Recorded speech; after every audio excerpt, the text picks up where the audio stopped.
My Lords, I rise to speak chiefly to the amendments in the Green Group's name in this group, rather diverse but very important group. But I do have to just briefly mention Amendment 345, already powerfully and very poetically spoken to.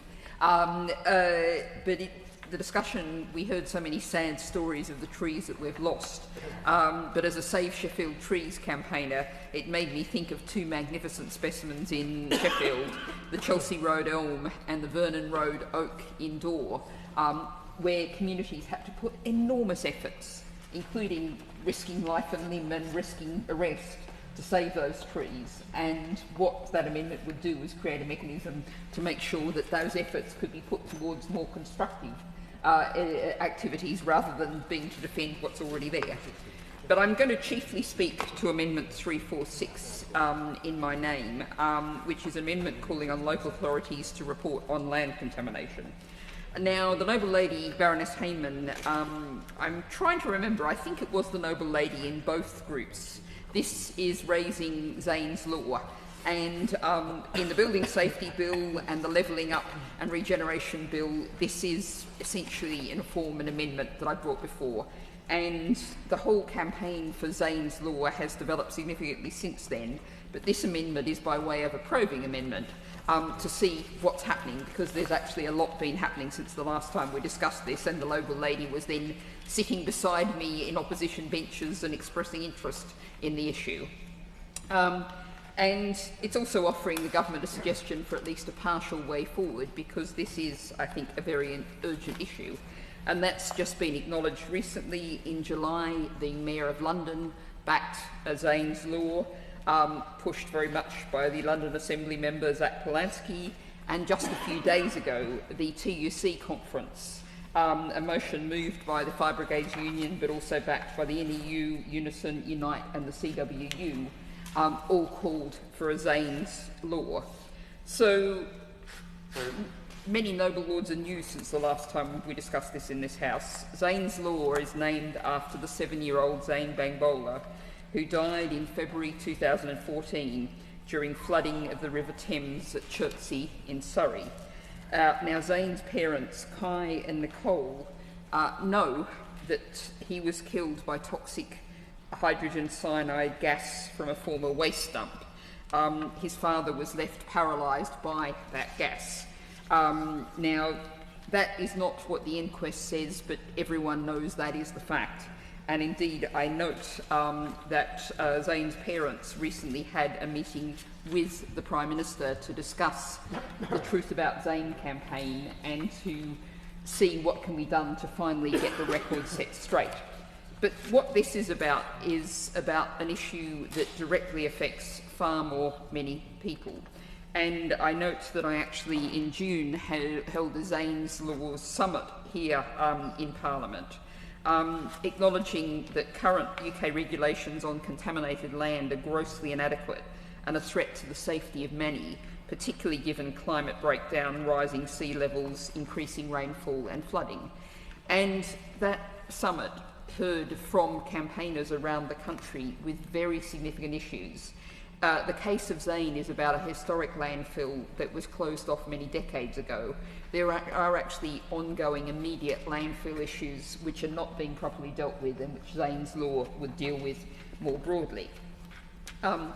Now, I have to acknowledge, and all credit to the government, that the Environment Secretary, Steve Reed, then Environment Secretary, did come to the summit, and at the summit he said that the government knew there needs to be more transparency about contaminated land, and that the government is going to publish a new State of Contaminated Land report in spring next year.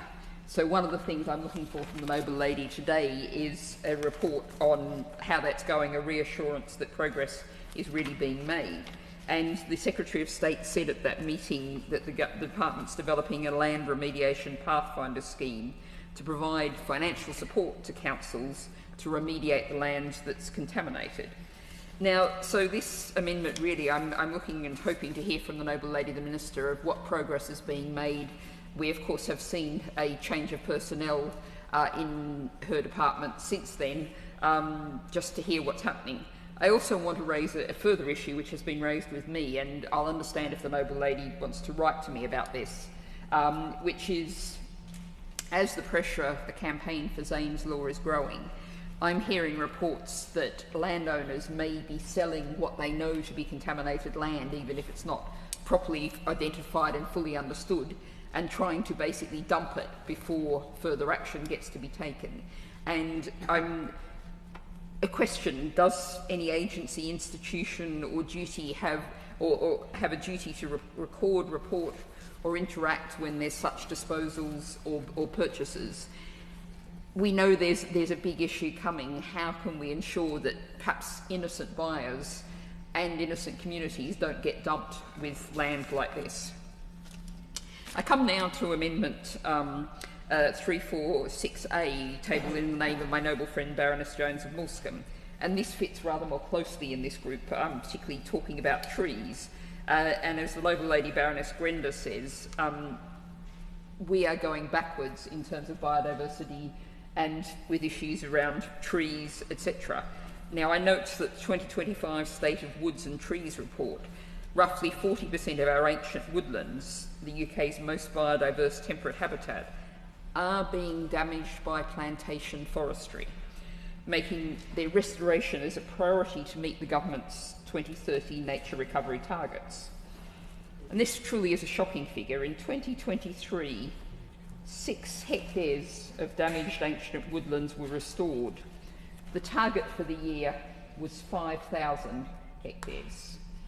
6 hectares versus 5,000 hectares. Now, it's really crucial that what this amendment does is actually creates a duty for any planning or development function relating to forestry land or taking any part in any exercise of such functions, the appropriate forestry authority, and in many cases this will of course be the Forestry Commission. It's set out as a priority the achievement of targets under Section 1 to 3 of the Environment Act 2021 and targets in the Environment Improvement Plan, to follow also of course their duties under the Climate Change Act of 2008. So this would ensure that the Forestry Commission was taking all reasonable steps to contribute to the legally binding targets for nature recovery and climate mitigation and adaptation. Now, this is an issue I think I may have also previously debated with the noble lady, the Minister. The Forestry Commission's current legal remit is outdated. Its primary duty, as established in the Forestry Act of 1919, is to promote timber production. So that's the job they are being given. There's only a vague conservation duty that was added in 1985, a very long time ago. That 1985 added duty lacks clarity, enforceability, and doesn't align with the UK's environmental targets.